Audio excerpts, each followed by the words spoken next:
কেন বাংলাদেশ নিয়ে আমাকে বারবার জিজ্ঞেস করেন বলুন তো? যা বলার তো আমি বলে দিয়েছি বিধানসভায়। আর কিছু প্লিজ, কিছু ফেক ফেক ভিডিও চলছে। ভারত সরকার প্রতিনিধি পাঠিয়েছে, এটা তো ভারত সরকারের দেখার কথা, আমার তো দেখার কথা নয়। আমি তো শুনেছি ভিসা আরও বাড়ানো হয়েছে যাতে ওখান থেকে বেশি লোক এখানে আসতে পারে। তো আমাদের লোকেদের ফিরিয়ে আনার ব্যবস্থা করা হোক, এটা তো আমি অলরেডি বলেছি, যারা আসতে চায়।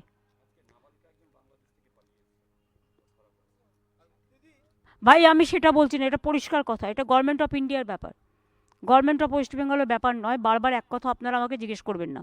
কেউ কেউ মিসলিড করে এটাকে সাম্প্রদায়িক দাঙ্গার পর্যায়ে নিয়ে যাচ্ছে, কিন্তু এটা তো নিশ্চয়ই আপনারা অ্যাপ্রিসিয়েট করবেন। এখানকার ইমাম অ্যাসোসিয়েশন, সব ইমামরা, বড় বড় ইমামরা একসাথে বলেছেন বাংলাদেশে মাইনরিটির ওপর যে অত্যাচার হচ্ছে আমরা তাদের নিন্দা করি, আমরা তাদের প্রোটেকশনের দাবি জানাই। আমরাও সকলে প্রোটেকশনের দাবি জানাচ্ছি।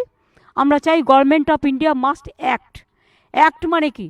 মানুষকে নিরাপত্তা দিক, মানুষকে যারা ফিরতে চায় ফিরিয়ে আনার ব্যবস্থা দিক। বর্ডার থেকে তো অনেকে চলে আসছে আমি শুনছি, কিন্তু বিএসএফ কোথাও আটকাচ্ছে, কোথাও আটকাচ্ছে না।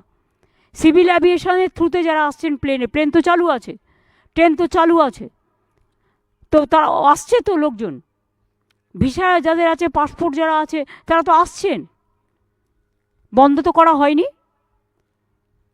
ইন্দো বাংলাদেশ একটা বর্ডারও তো বন্ধ করা হয়নি। বন্ধ করলে তো ইনস্ট্রাকশনটা আমাদের কাছে থাকতো, আমাদের কাছে এই ধরনের কোনো ইনস্ট্রাকশন নেই। কাজেই টোটালটা গভর্নমেন্ট অফ ইন্ডিয়ার ব্যাপার।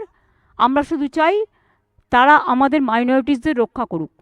মেজরিটিরা যেমন মাইনরিটিসদের রক্ষা করে, সব জায়গায় নিয়ম হচ্ছে মেজরিটিদের দায়িত্ব মাইনরিটিসদের রক্ষা করা।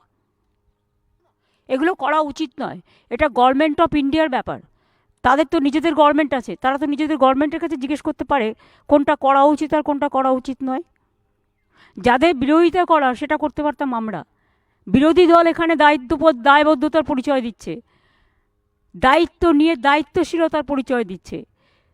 আর কেন্দ্রের শাসক দল তারা যদি নিজেদের রাজনীতি করবার জন্য, প্রধানমন্ত্রীর যেটা দায়িত্ব সেটা তারা পালন করছে, বলুন আইনটা নিজের হাতে না নিয়ে ভারত সরকারকে পালন করতে।